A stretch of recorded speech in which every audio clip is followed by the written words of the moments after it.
Saya bahagia dan terharu ya, karena Ustadz Fatih ini salah satu yang pernah duduk mendengar tausiah, dan beliau sekarang sudah bisa mengembangkan dakwah yang luar biasa dengan cinta Quran.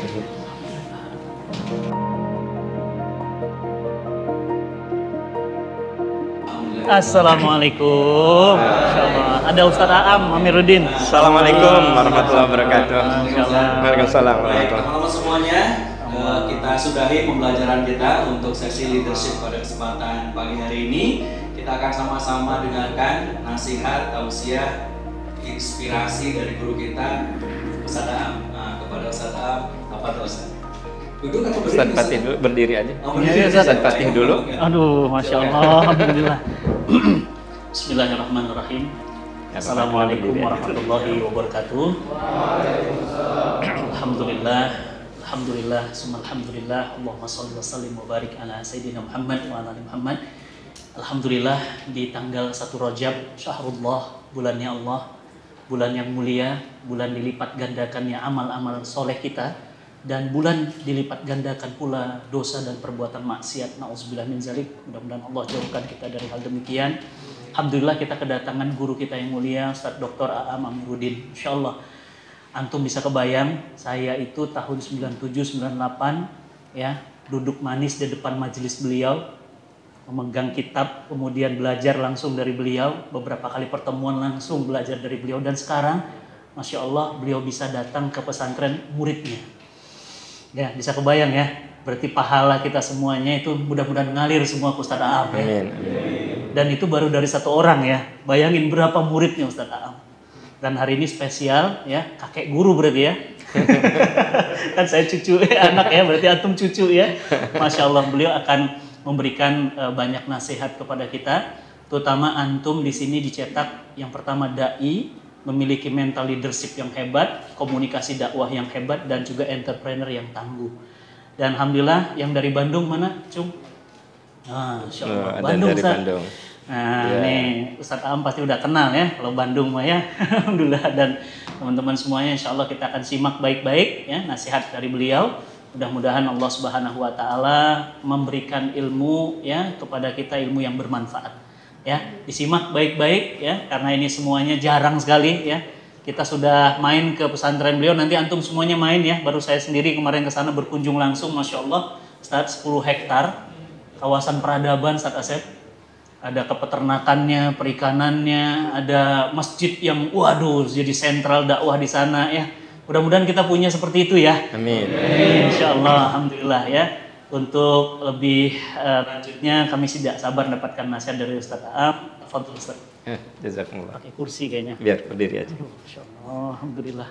Insya Allah masih kuat berdiri. Allah. Assalamualaikum warahmatullahi wabarakatuh.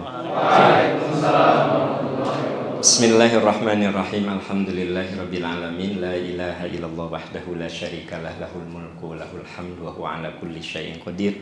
Asyhadu an la ilaha illallah wa asyhadu anna Muhammadan abduhu wa rasuluh.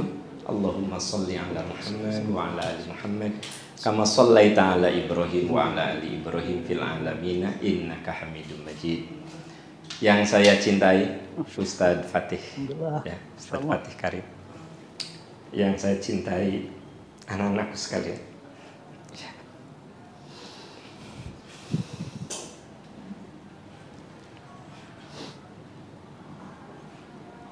Saya bahagia dan terharu ya, karena Ustadz Fatih ini salah satu yang pernah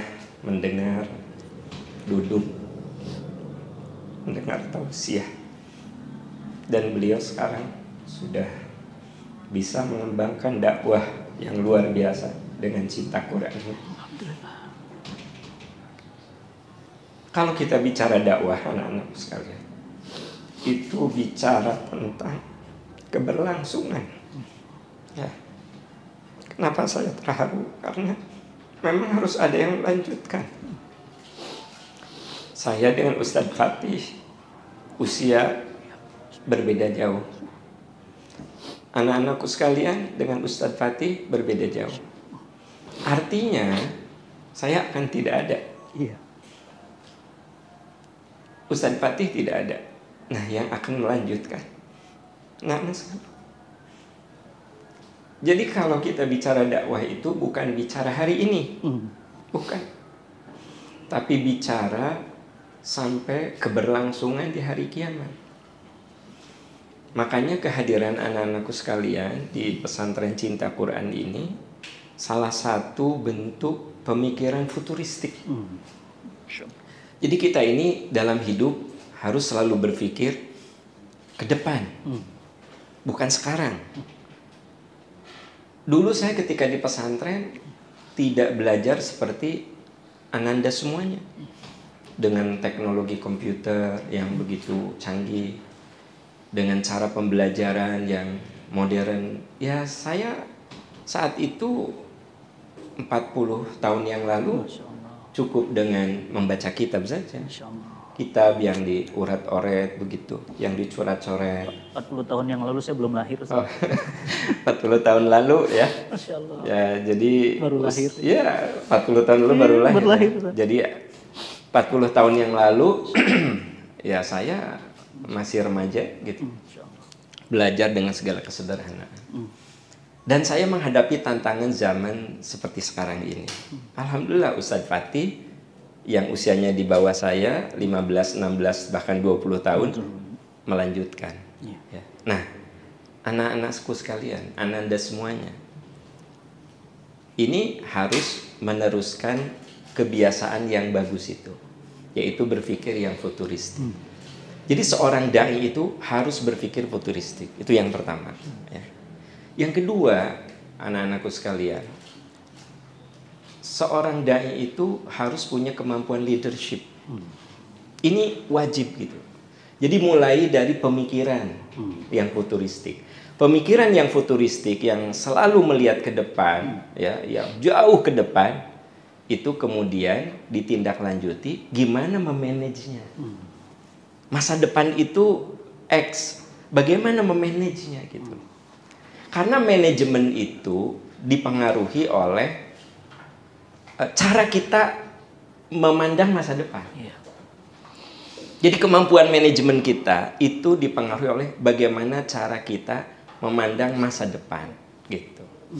Ya. Bahkan mungkin ketika kita melakukan itu orang mengatakan apa sih? Saya kasih contoh anak-anakku sekalian. Almarhum, semoga Allah merahmati Pak Habibie. Itu salah satu orang yang berpikir futuristik. Kebayang nggak sama anak-anak? Tiba-tiba dia bikin pesawat, pabrik pesawat di Bandung. Apa gitu? Ternyata baru terbaca sekarang, Ustaz. Indonesia itu negara terdiri dari ribuan pulau. Jadi beliau katakan, kendaraan yang paling efisien itu pesawat. Jadi kenapa beliau berpikir bikin pesawat? Nggak usah dijual ke luar negeri. Cukup di Indonesia saja untuk memenuhi kebutuhan pesawat itu sudah tercukupi.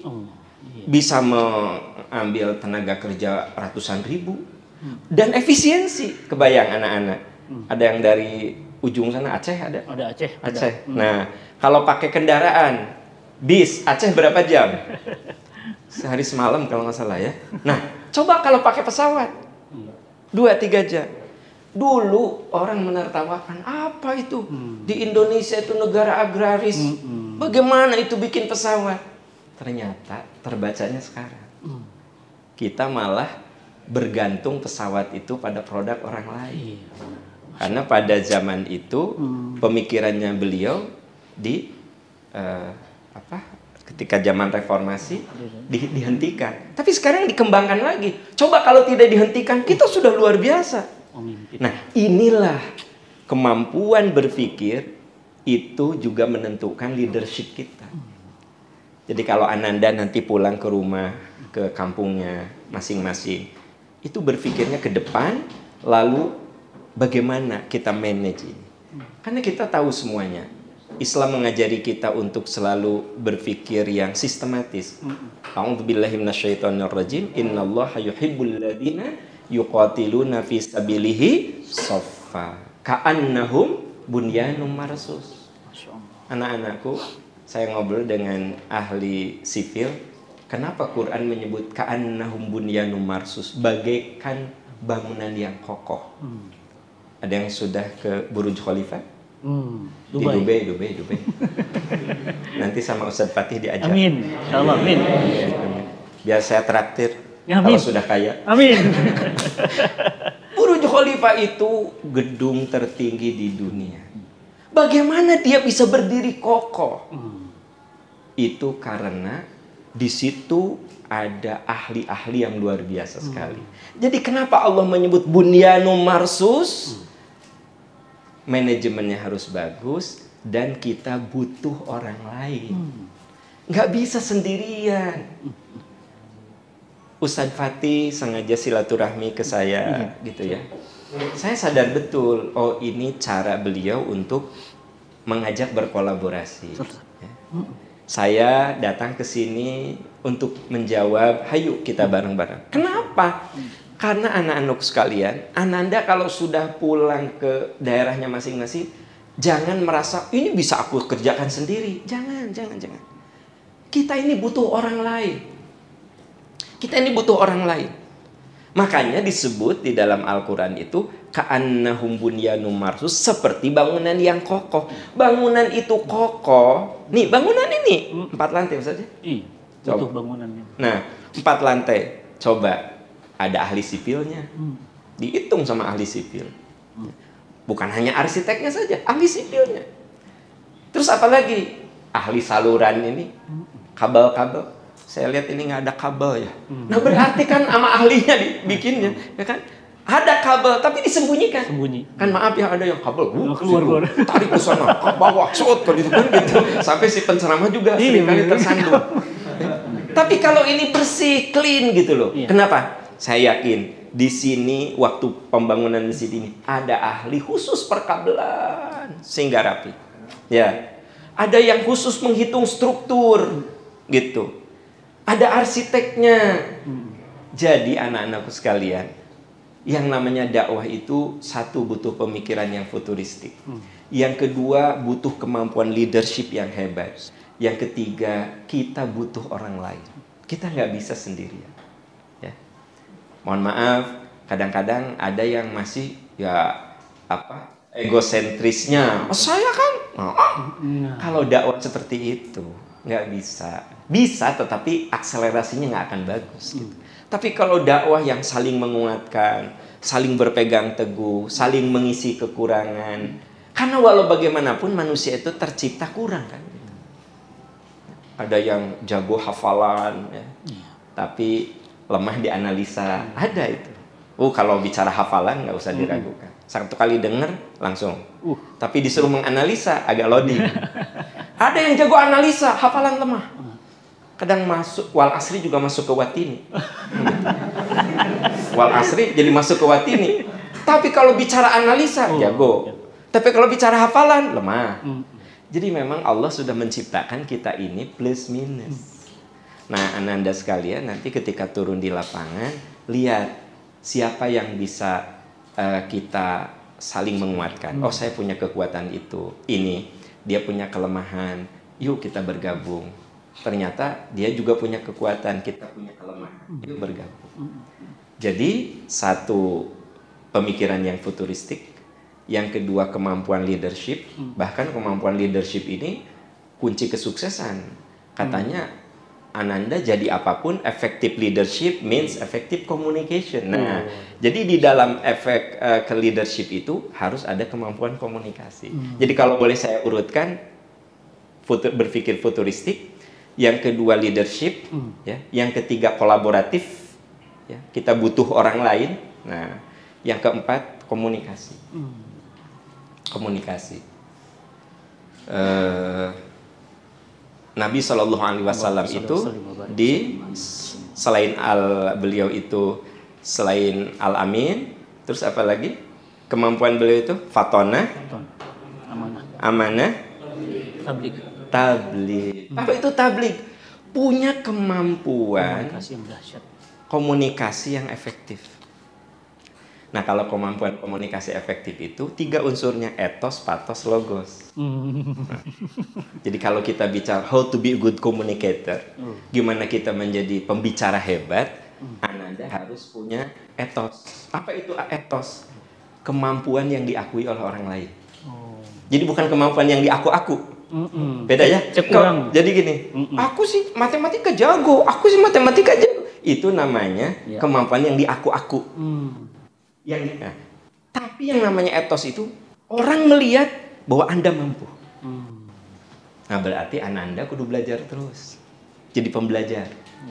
Sesuai dengan kecenderungan dan minatnya masing-masing.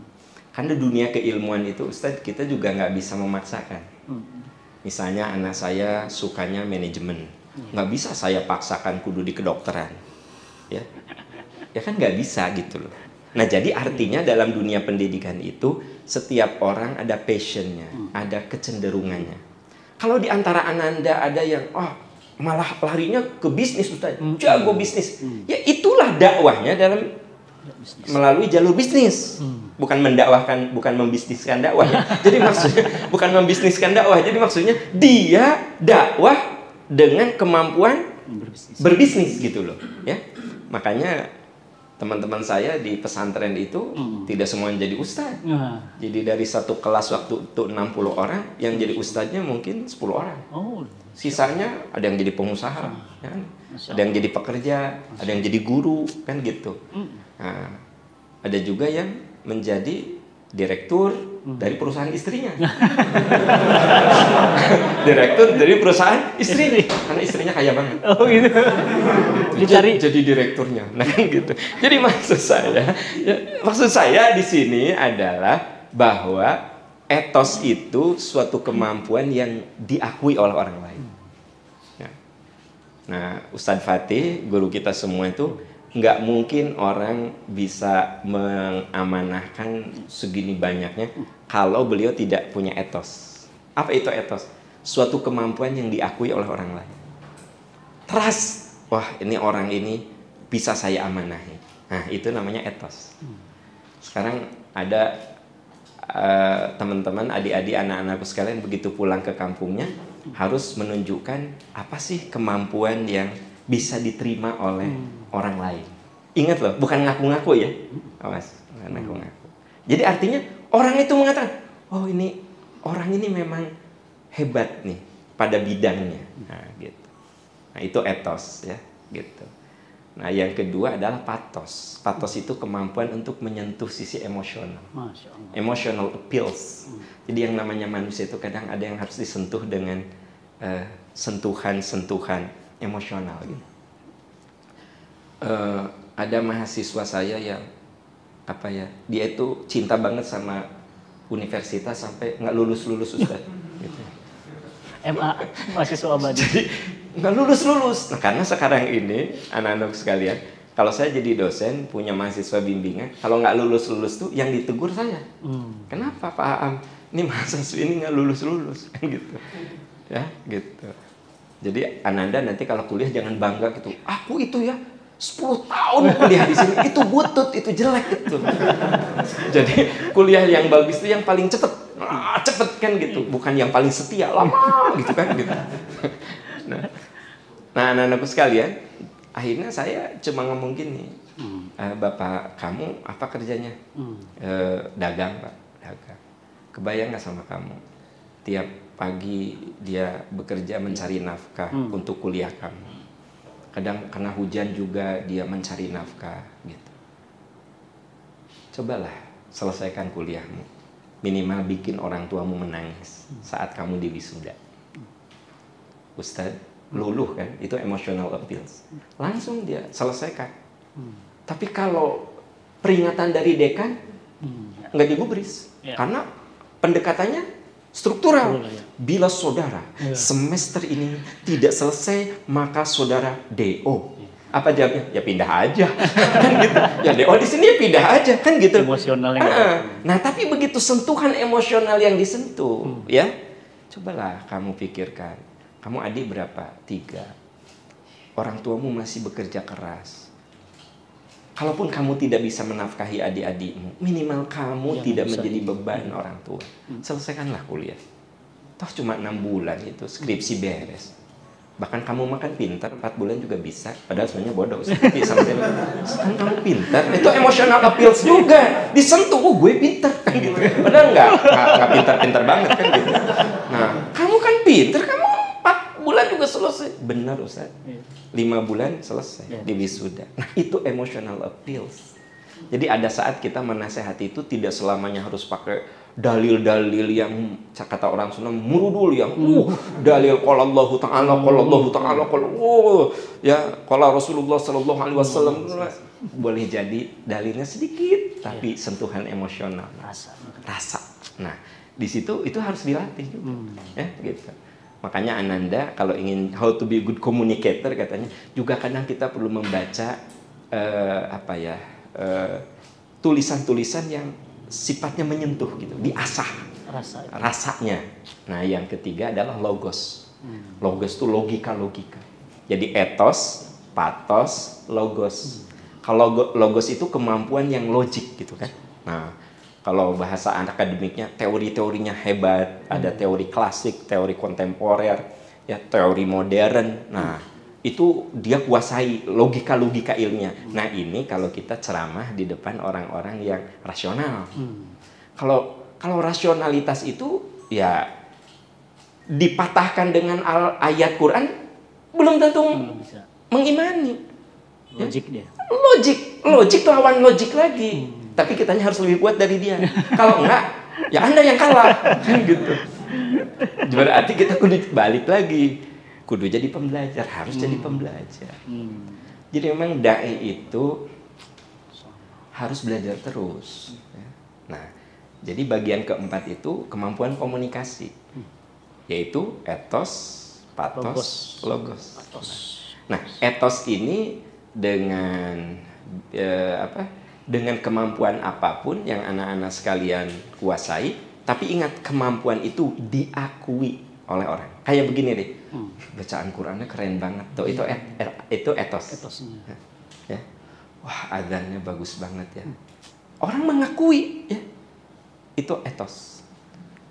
Nah, itu ngomong bahasa Inggrisnya keren pisan tuh. Bagus tuh Inggrisnya. Padahal dia orang Garut tapi ke Inggrisnya nggak kelihatan Garut. Kan ada ya orang Garut maaf, bukan kesukuan ini karena saya orang Sunda. Ya. Ladies and gentlemen, itu kan Garut itu. Ladies and gentlemen, I think orang Garut ada. I think that's my idea. Nah, artinya gini. Tapi kalau Anda ngomong Inggrisnya nyerocos gitu, itu etos. Jadi etos itu kaitannya dengan kapasitas kita, itu etos. Apa kapasitasnya? Terserah. Karena saya bilang tadi, setiap orang punya kapasitas yang beda-beda. Gitu. Kapasitas yang beda-beda. Nah, jadi anak-anakku sekalian, satu, berpikirlah futuristik. Selalu berpikir jauh ke depan. Kita bicara dakwah itu bicara ke depan. Nah, kenapa Rasulullah Sallallahu Alaihi Wasallam memutuskan hijrah ke Madinah? Karena berpikir futuristik. Ya. Ini 13 tahun dakwah di sini, ini akselerasinya nggak bagus, lambat nih. Nah, akhirnya beliau menganalisa, kemudian memutuskan. Dan Ananda tahu kan, tidak langsung ke Madinah Rasulullah hijrah. Pernah Habasyah, pernah ke Taif, ya. Nah, berarti Nabi juga mengajarin kita bahwa segala sesuatu itu harus dipikirkan ke depan. Gitu. Makanya akhirnya beliau memutuskan di Madinah itu hasil pemikiran yang futuristik. Ya. Nah, kemudian tadi yang kedua apa? Lupa lagi juga nggak apa-apa. Satu, berpikir futuristik ya. Yang kedua, kemampuan leadership. Gitu. Sebab dalam segala hal leadership itu menjadi jantungnya. Jantungnya teman-teman, anak-anakku sekalian ya. Leadership. Nah, kalau leadership ini kan sebenarnya tidak pakai agama juga bisa. Kan banyak orang yang tidak beragama, leadershipnya jago. Wih, ya kan? Hebat itu. Nah, jadi kita ini berpikir futuristik, kemudian leadership.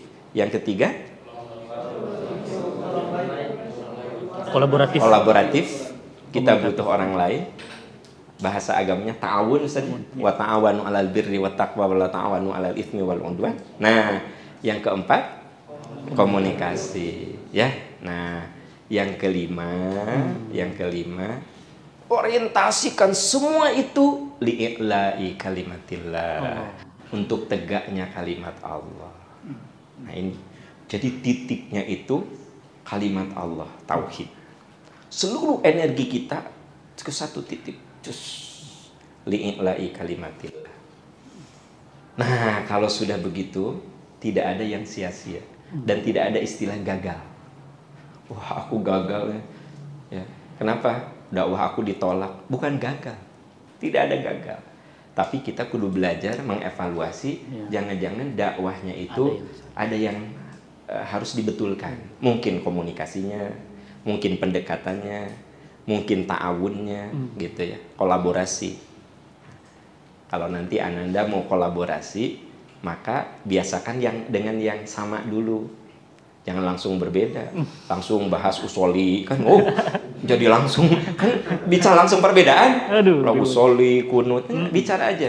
Kita sama-sama mencintai Quran, belajar Al-Quran bersama.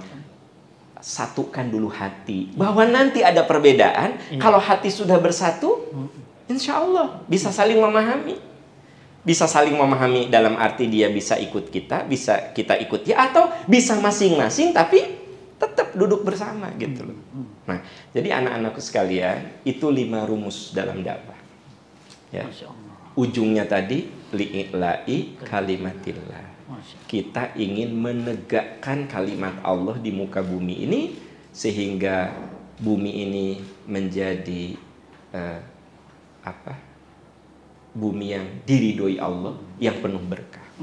Nah, karena kita ada di Indonesia, maka semoga kita menjadi insan-insan yang membuat keberkahan Allah turun ke negeri kita.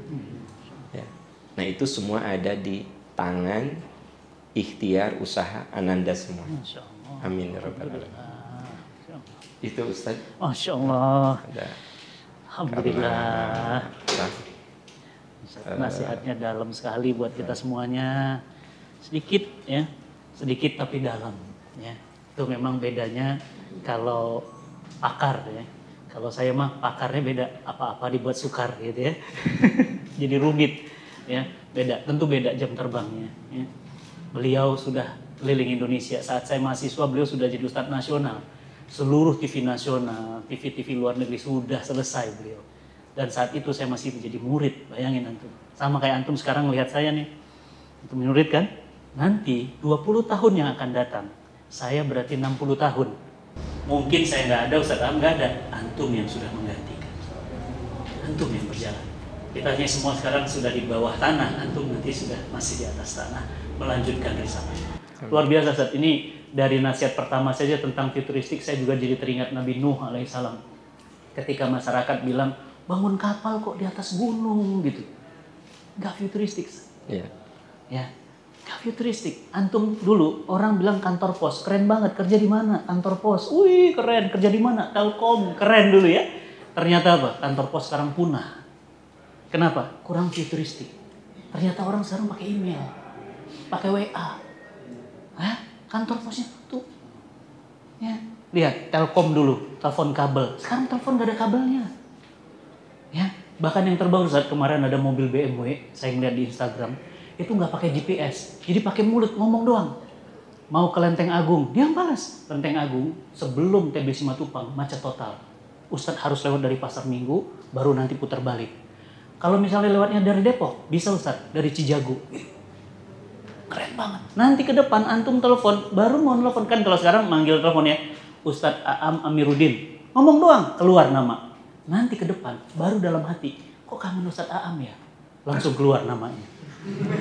Oh, bukan nggak mungkin loh. Iya. Sekarang antum kangen sama ibu gimana? Pakai video call. Nanti antum bisa sentuh itu ibu. Bu, Damang, bisa. Mungkin hari ini menurut antum nggak logik. Ya, coba sekarang ada yang pegang uang di dompet? Nggak ada, saya nggak ada pegang uang. Uangnya di mana? Di HP. Tempel, bayar. Apalagi? Transfer. Makanya nggak pegang uang lagi. Udah ada 5 tahun nggak pegang dompet. Jadi dompetnya semua sudah berubah jadi handphone. Nabi Nuh juga dulu diketawain. Oh bangun, anaknya juga bilang, bapaknya gila nih bangun kapal di atas gunung, di mana-mana bangun kapal di pinggir laut. Apa yang terjadi? Banjir besar ternyata. Dan ternyata selamatlah orang yang mengikuti pemikiran futuristik. Wah keren banget ini materi, saya langsung dapat ya. Jadi teman-teman semuanya ya, anak-anakku semuanya dapat materinya, paham ya? Tinggal diamalkan ya. Masya Allah, ilmu jadi amal ya, diamalkan mulai hari ini. Ustaz, alhamdulillah, jazakallah khairan atas nasihat, ilmu dan bimbingan buat kami semua. Di sini Ustaz macam-macam juga Ustaz. Ada yang kuat sekali di hafalan, ada yang jago tabib dan pengobatan, ada yang udah ikut Ustaz Irfan jago ruqyah. Kalau yang jaga ruqyah saya bisa lihat. Nah, ada yang begitu saya masuk langsung ngeruqyah. Ada yang jago bela diri di sini. Ya, Masya Allah menang kemarin di Bandung. Ya, ada yang di sini juga udah mulai ngomongnya udah bisnis aja bawaannya udah jadi pengusaha aja ada itu. Makanya betul tadi kata Ustaz Ambi ruangan tadi beda-beda. Ada yang akademik, makanya antum nanti kita kirim nih ke Madinah, ke Istanbul. Yang akademik lah. Bagi yang pengusaha, saya kumpulin nanti dengan pengusaha-pengusaha besar. Ya, yang suka karate, saya kumpulin nanti dengan jago-jago karate dunia gitu ya. Masya Allah, teman-teman semuanya santri semuanya, Masya Allah ya. Kita doakan Ustaz Am berdiri sehat-sehat ya, bisa terus bermanfaat dan mudah-mudahan saat nanti kita ada waktu kita ngerahkan bis untuk santri ke pesantren Persikan Iman. Amin, ya. Amin. Kalian jalan-jalan, ulin ya. Di sini terus boring ya. Bismillah ya. Terima kasih. Assalamualaikum warahmatullahi wabarakatuh. Waalaikumsalam warahmatullahi wabarakatuh. Indonesia, negeri muslim terbesar di dunia. Namun, Indonesia masih mengalami krisis dai Quran. Bukan hanya yang hafal Al-Quran, bukan hanya mereka mampu menghantarkan hidayah Quran, tapi mampu menjadikan Al-Quran sebagai lifestyle dan solusi problematika manusia. Maka, Cinta Quran Center hadir untuk mencetak 1 juta dai Quran yang memiliki karakteristik entrepreneur dan leadership yang tangguh. Saya, Muhammad Fatih Karim, mengajak putra-putri terbaik Indonesia untuk bergabung menjadi dai-dai Quran yang memiliki keilmuan Islam dan Quran yang mumpuni dan memiliki kemampuan leadership dan entrepreneur yang dahsyat. Selamat bergabung, info selanjutnya klik link di bawah ini.